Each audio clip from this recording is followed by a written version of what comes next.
শিক্ষিকা, প্রিয় সহপাঠী এবং অতিথিবৃন্দ সকলকে আমার আন্তরিক শুভেচ্ছা। আজ 26শে জানুয়ারি 2026 খ্রিস্টাব্দ ভারতবর্ষের সংবিধান গৃহীত হওয়ার 77 বছর পূর্তি উপলক্ষে আপনাদের সামনে দাঁড়িয়ে প্রজাতন্ত্র দিবসের ভাষণ দিতে পেরে আমি খুবই গর্বিত। প্রজাতন্ত্র দিবস জাতীয় গর্ব এবং ঐতিহাসিক গুরুত্বের একটি দিন। 1950 সালের এই দিনে ভারত ব্রিটিশ শাসন থেকে সম্পূর্ণ সার্বভৌম প্রজাতন্ত্রে রূপান্তরিত হয়। বিশ্বের দীর্ঘতম লিখিত সংবিধান ভারতবর্ষের সংবিধান, যার প্রধান রূপকার হলেন ডক্টর বি.আর. আম্বেদকর।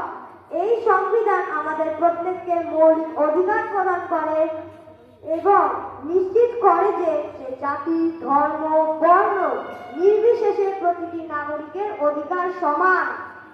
এই দিনে নয়াদিল্লিতে জাতীয় নেতা এবং নাগরিকদের অংশগ্রহণে বিশাল কুচকাওয়াজ ভারতের সাংস্কৃতিক ঐতিহ্য এবং সামরিক শক্তি প্রদর্শন করে।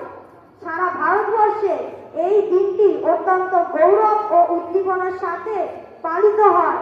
নাগরিক হিসেবে আমাদের দায়িত্ব হলো দেশের নিয়ম মেনে চলা এবং একে অপরকে সম্মান করা।